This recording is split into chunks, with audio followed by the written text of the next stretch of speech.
UP में अगर ना होगा योगी जी का शासन तो बिल से निकलने लगेंगे दुष्ट दुर्योधन और दुशासन। धर्म विरोधी, अरे राम विरोधी, धर्म विरोधी करने लगेंगे धर्म पे अत्याचार कि सुन लो राम के भक्तों कि मंदिर बनना रुक जाएगा गर बदली सरकार कि सुन लो राम के भक्तों कि सोच लो राम के भक्तों। क्या बात। योगी जी को फिर लाना है अयोध्या करे ती पुकार है और कार सेवकों की बलिदानी हो जाएगी बेकार कि सुन लो राम के भक्तों। बोलो राम मंदिर कब बनेगा पूछे राम भक्तों से अयोध्या जा रही है आबरू महा संग्राम चाहिए आज कलयुग में राम भक्तों को अपना राम चाहिए। अब अयोध्या में राम मंदिर का निर्माण चाहिए। नमस्कार, सत श्री अकाल, सलाम। मैं हूं अमरीश श्रीवास्तव, फिर हाजिर हूं अपना खास कार्यक्रम लेकर शख्सियत।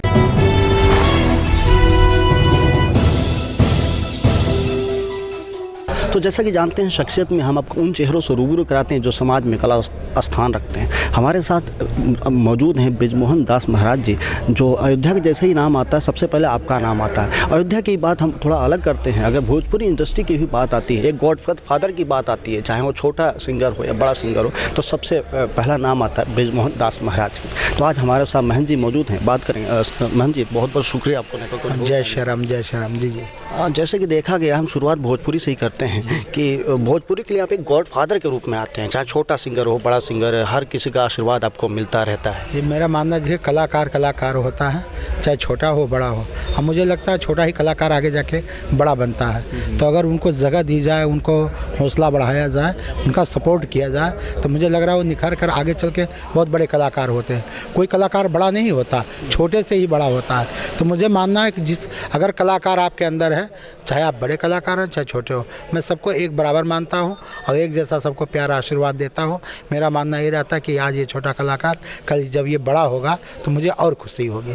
इसको मैं देखते हुए सब कलाकारों का सपोर्ट करता हूँ। आप गाना भी गाते हैं, उनके साथ सुर ताल भी मिलाते हैं, तो क्या हम कहें कि आपको गाने के भी इसमें जो है ज्ञान है? एक्चुअली क्या है कि सबसे ज़्यादा सिंगरों का ही मैं सपोर्ट ज़्यादा किया, क्योंकि मेरे आसपास सिंगर लोग बहुत ज़्यादा थे। तो मुझे लग रहा है उनका सपोर्ट करते करते करते करते कहीं ना कहीं मुझे लगा कि संगीत मुझे भी गानी चाहिए।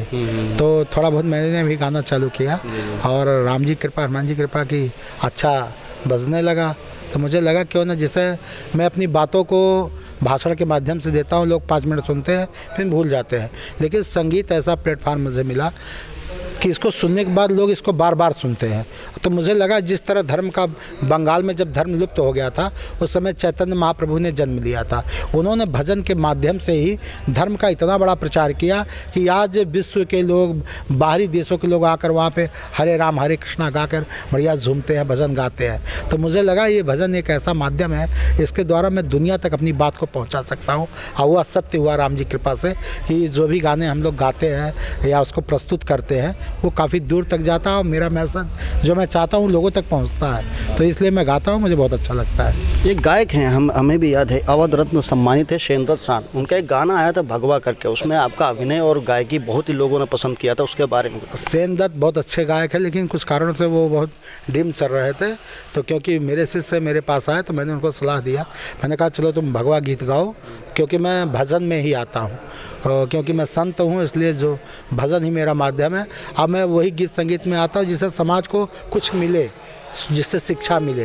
तो मुझे लग रहा है भजन वो माध्यम है जिसको सवेरे उठकर परिवार के लोग पूरे फैमिली के साथ सुनते हैं, बूढ़े बुजुर्ग सुनते हैं, युवा भी सुनते हैं। युवा इसलिए सुनते हैं कि मैं इन भजनों को नए मॉडल रूप में लाता हूँ, बढ़िया झनकता रहता है, बीट रहता है, म्यूजिक रहता है, लेकिन उद्देश्य वही रहता है जो मेरे अंदर, लोग के अंदर भक्ति भावना राम के प्रति, समाज के प्रति बने और वो सच्चे मार्ग पे चले, अपने मार्ग से भटके ना, और जिससे चलने से समाज का कल्याण हो, देश का कल्याण हो, राष्ट्र का कल्याण हो। वो जो गाना था भगवा, क्या हम 2 लाइन आपसे सुन सकते हैं, इसकी गुस्ताखी कर सकते हैं?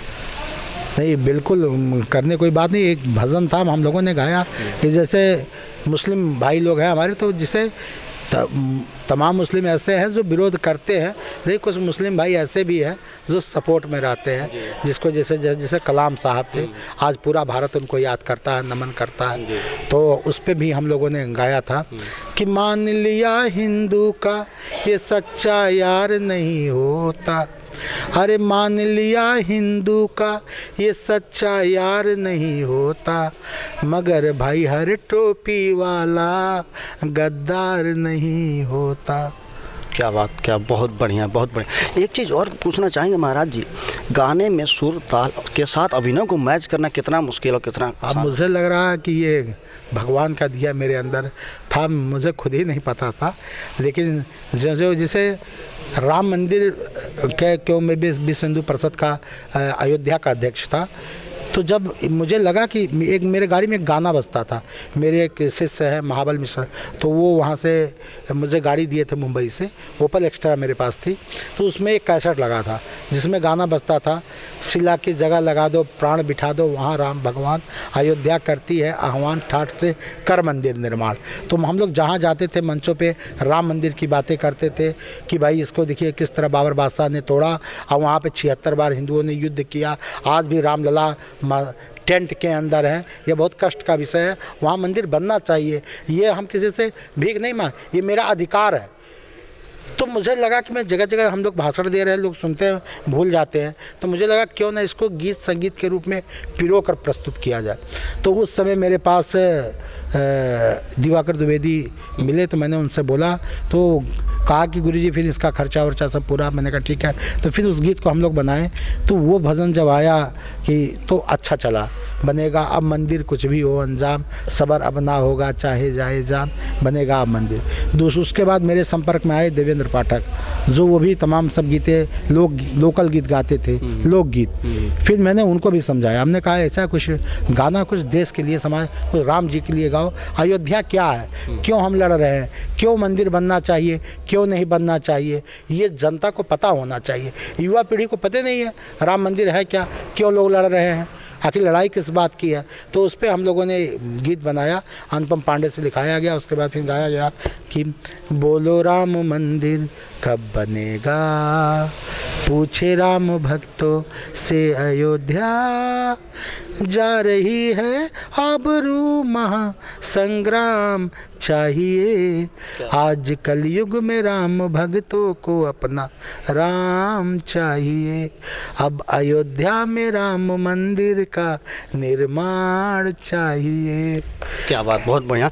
और तो ये भजन भारत में ही मैंने देखा, शादी ब्याह हर जगह ये भजन बज रहा है। इसके शब्द लोगों ने रिंगटोन बनाना चाहिए कि सुनो पापियों तुम्हारी छाती पे अब शिव तांडव होगा, और अगर मंदिर नहीं बना तो सरयू तट पे तुम्हारा सौ होगा, कि राम के नाम पे हो कुर्बान वो हिंदुस्तान चाहिए, आज कलयुग में राम भक्तों को अपना राम चाहिए, अब अयोध्या में राम मंदिर का निर्माण चाहिए। तो एकदम हर तरफ बजा। फिर लगा अन्य गायकों को भी लगा कि यार ये तो बहुत तेज़ भग रहा है गाना, हर तरफ बिक रहा है, तो क्यों ना हम लोग भी भजन गाएं। और इसका ये ऐसा ट्रेंड चला राम भजन का, फिर सारे गायक भजन की तरफ मुड़ने लगे। और मुझे लग रहा कोई ऐसा गायक नहीं बचा जिसने राम जी पे भजन ना गाया, राम मंदिर पे भजन ना गाया। एक राम भजन ही है जो काफ़ी चर्चा में है, कुछ लोग इसमें विवाद भी खड़ा हो रहा। एक गाना है कि जो राम को लाए हैं हम उनको लाएंगे, तो कहा जा रहा है राम 35,000 वर्ष पहले आए थे, तो जब राम को लाए हैं तो ऐसा करके वो अपनी उम्र और बढ़ा रहे, क्या कहना चाहिए? देखिए ऐसा है ना, समझदारी का असर होता है। जैसे इसको लोग गलत रूप से मोटिवेट कर रहे हैं। जैसे गाना है हम जो राम को लाए हैं हम उनको लाएंगे, तो अब प्रश्न है जैसे मान लीजिए कोई मंदिर में बना रहा हूँ, अगर मैं मूर्ति लेकर आऊँ तो आप क्या कहेंगे, ब्रजमोहन दास जी मूर्ति लाए हैं, ठीक है ना। राम की मूर्ति, ये राम जी की मूर्ति ब्रजमोहन दास जी लाए हैं। राम को कौन लाया? ब्रजमोहन दास। भाई इस मंदिर की मूर्ति अगर मैं ला रहा हूँ तो आप मेरा ही तो कहेंगे, ना कहेंगे दूसरे को कहेंगे। तो तो क्योंकि भाजपा के शासन काल के अंदर उत्तर प्रदेश में योगी जी के शासन काल के अंदर राम मंदिर का निर्माण हो रहा है, तो ये लोग मान रहे भाई राम को ला रहे हैं। तो क्या लगता है मेरी बात, पहले बात मेरी सुनिए, पूरी बात सुनिए। तो क्योंकि राम को ला रहे हैं, राम का मंदिर बन रहा तो राम आ रहे हैं ना, राम मस्जिद के अंदर थे, राम टेंट के अंदर थे। हाँ, मैं तो जगह जगह उस समय भी कहता था कि पूछ रहा हर राम भक्त तिनका तिनका ये कहता है कि बोलो पापियों किसका गार्ड खुदा तंबू में रहता है। लालच है इस राजनीति पे जो तुम घर में करते हो, और देखा केदार घाटी का मंजर फिर भी नहीं तुम डरते हो। उस समय प्रलय आ गया था केदार घाटी में। तो संविधान में संशोधन महंत ब्रिजमोहन दास कराना है, बोल के हर हर महादेव श्री राम का मंदिर बनाना है। तो भाजपा सरकार के अंदर राम का मंदिर बन रहा है योगी मोदी के प्रयास से। फैसला कोर्ट ने दिया लेकिन प्रयास सरकार ने किया। देखिए, जरा सा कोई फैसला आता था तो हिंदू मुस्लिम लड़कट के मर जाते थे, मगर ये योगी मोदी का शासन था, डबल इंजन सरकार का शासन था कि कहीं एक थप्पड़ की मार नहीं हुई। मुसलमानों ने भी सहर्ष स्वीकार किया कि सुप्रीम कोर्ट का फैसला हम दिल से मानते हैं। एक सवाल तो क्या लगता है कि अगर बीजेपी सरकार नहीं होती तो राम मंदिर नहीं बनता? कतई नहीं बनता। विपक्षी तो खुद ही सरेंडर कर दिए थे, वो खुद बोले। आपको बताऊं, माननीय मुलायम सिंह यादव जी ने जब कार शोकों पे गोलियां चलाई थी, उसके बाद पेपर में उनका बयान आया था। उन्होंने कहा था मैं कार सेवकों पे इसलिए गोलियां चलवाया कि मुस्लिम समाज मुझसे नाराज ना हो। तो सिर्फ एक समाज को खुश करने के लिए उन्होंने निहत्थे राम भक्तों पे गोलियां चला दी। तो राम मंदिर का निर्माण कैसे करते? और आज भी अगर भाजपा की सरकार नहीं बनती है, किसी कारणवश अगर यह सरकार नहीं बनती है, अगर सपा की सरकार आती है, तो फिर यही लोग धरने पर उतर जाएंगे, रोडों पे जाम करने लगेंगे, मारपीट करने लगेंगे, उपद्रव, और राम मंदिर को अड़ंगा लगा के बंद कर दिया जाएगा। इसलिए मैंने इस पर भी एक छोटा सा मैसेज दुनिया को दिया है, लोगों को बताया है कि मंदिर बनना रुक जाएगा गर बदली सरकार, कि सुन लो राम के भक्तों, कि सोच लो राम के भक्तों। क्या बात? योगी जी को फिर लाना है, अयोध्या करे ती पुकार है, और कार सेवकों की बलिदानी हो जाएगी बेकार, कि सुन लो राम के भक्तों, कि सोच लो राम के भक्तों। इतना ही नहीं, अगर यूपी में योगी जी का शासन नहीं होगा तो क्या होगा? यूपी में अगर ना होगा योगी जी का शासन, तो बिल से निकलने लगेंगे दुष्ट दुर्योधन और दुशासन। धर्म विरोधी, अरे राम विरोधी, धर्म विरोधी करने लगेंगे धर्म पे अत्याचार, कि सुन लो राम के भक्तों, कि सोच लो राम के भक्तों। तो मैंने एक संदेश दिया कि राम जी का मंदिर तभी बनेगा जब फिर से योगी जी की सरकार आएगी, क्योंकि अगर दूसरी सरकार आती है तो दूसरे लोगों को खुश करने के लिए, एक समुदाय विशेष को खुश करने के लिए ये लोग अड़ंगा लगा देंगे और राम मंदिर नहीं बनेगा। क्योंकि यहाँ तो जातिवाद की राजनीति होती है। आप देखिए कि भाजपा के शासनकाल में अगर घर मुसलमान को मिल रहा है तो हिंदू को भी मिल रहा है, अगर शौचालय मुसलमान को मिल रहा है तो हिंदू को भी मिल रहा है, अगर गैस मुसलमान को मिल रहा है तो हिंदू को मिल रहा है, बिजली फ्री में कनेक्शन अगर मुस्लिम के घर लग रहा है तो हिंदू के घर लग रहा है। कहीं आप देखिए इनके जो है कि सबका साथ सबका विकास वो अपूर्णता हो रहा है। अगर सच्चे दिल से इंसान सोचे तो कहीं यही हमारे अखिलेश जी की सरकार थी, इन्होंने कहा मुस्लिम लड़कियों को 30,000, हिंदू लड़कियों को कुछ नहीं, हाई स्कूल इंटर पास होने पे। क्यों भैया? हिंदू की लड़की लड़की नहीं होती है। तो हर जगह तो आप लोग एक समुदाय विशेष को ध्यान देते हैं। अगर जुम्मे की नमाज होती है तो भाई ये तो महीने में कई बार आती है, लेकिन अगर मेरा होली आ गया और उस दिन जुम्मे की नमाज पड़ गई तो अखिलेश जी कहते भाई 10 बजे तक अपनी होली ख़त्म कर लो, फिर जुम्मे का नमाज होगा। लेकिन योगी जी क्या करते हैं, वो सामाजिक, वो तो कहते भाई होली तो साल में एक बार आ रहा है ना, तो आज जुम्मे की नमाज आप थोड़ी देर में ख़त्म कर लो और इनको होली खेलने दो। क्या गलत है भाई? आप जिस काम को महीने में 3 बार 4 बार करते हो, हाँ, साल भर में कई बार होता है, और मेरा साल में अगर एक बार आ रहा है तो उसको आप क्यों रोक रहे हो? बोल बम में सब निकलते हैं, हिंदू समाज के लोग हर हर बम बम बम बोलते चलते हैं, आप कहते हो डीजे बंद कर दो। आज देखिए सरकार के अंदर किसी का हित नहीं किया जा रहा, एक उत्साह बढ़ाया जाता है। क्या फूलों से बारिश हो रही है, हेलीकॉप्टरों से उनके ऊपर बारिश हो रही है, तो उससे सिर्फ एक हौसला मजबूत होता है। जगह जगह पानी की व्यवस्था कर दी गई है। योगी जी आए थे तो उन्होंने कहा था मस्जिदों से लाउड स्पीकर हटवा देंगे, लेकिन आज भी मस्जिदों पे लगा है। देखिए होता क्या है, योगी जी उनके आस-पास भी सारे दुकानेदार सब मुसलमान हैं, उनके मंदिर में भी आदेश तो आया था ना। नहीं वो आदेश आया था, लेकिन उन्होंने ऐसा कुछ किया नहीं, लागू नहीं किया। लोग चाह रहे थे कि ऐसा हो, लेकिन अब मैंने बार बार भी कहा ना कि जो ऊपर से आदेश है मोदी जी का, उसका योगी साक्षात पालन कर रहा है। वो नियम है जो डबल इंजन की सरकार चल रही है। देखिए महीने में 2 बार राशन मिल रहा है, एक बार मोदी जी दे रहे हैं, दूसरा योगी जी दे रहे हैं, तो है ना। अच्छे हैं गरीबों का, जिनके सर पे छप्पर था आज उनका घर बन गया है, आज उनके घर कलर हो गए हैं, बढ़िया उनका शौचालय बन गया है, गैस हो गया है, बिजली लग गया है, अब वो भी संतुष्ट है। नहीं तो हमारी भारत की ये जो जनता थी ये सोचती थी क्या क्या, कभी मेरे पास भी 2 कमरे का मकान हो जाएगा, कभी मेरे में बदली मेरी भी पुट्टी होगी, मेरे भी शौचालय बनेंगे, मुझे भी गैस पे भोजन बनाने का मौका मिलेगा, लकड़ी कंडी पे सब बनाते थे। लेकिन आज मोदी योगी की सरकार में जनता खुश है, उनको हर तरह का आराम दिया जा रहा है। अब मुझे नहीं लग रहा है कि जनता ऐसा करेगी। मुझे पूर्ण विश्वास है कि चाहे वो हिंदू हो चाहे वो मुस्लिम हो, अगर समाज की बातें करके चलेंगे तो मुझे लग रहा है अब की बार फिर योगी जी की सरकार आ रही है। अयोध्या से 2 प्रमुख सवाल है जिसके पूछे बिना मैं नहीं जाने वाला। पहला सवाल हम बात करते हैं, एक पार्टी थी आम आदमी पार्टी जी, उसने एक बहुत बड़ा घोटाले को उजागर किया, तो उसके बहुत सारे साक्ष्य भी प्रस्तुत किए थे। 8 मिनट के अंदर कई 100 गुना ज़मीनों का रेट बढ़ गया, उस पर क्या कहना चाहेंगे? देखिए होता क्या है ना कि जो पार्टियां, जो विपक्ष है उसका काम है कि वो आपको डोमिनेट कर। उसने तो साबित कर दिया, पूरा साक्ष्य उन्होंने दिया। मैं बता रहा हूँ ना भाई, उनके कहने से थोड़ी होता है। जो ज़मीनें उस समय श्री राम जन्मभूमि सेवा ट्रस्ट ने लिया, जो कीमत दिया था भाई, जैसे आपकी ज़मीन है, मुझे ज़मीन चाहिए, मैं आपसे ज़मीन ले रहा हूँ, अगर आप अपनी ज़मीन 10 रुपये में दे रहे हैं और उस समय उसका रेट 10 रुपया है, उस पार्टी ने लिया राम जन्म, अब वो ज़मीन जो उन्होंने उस समय ली थी 18 करोड़ की, आज वो ज़मीन हो गई है 60-70 करोड़ की। तो कहाँ घाटा है, कहाँ एती है भैया।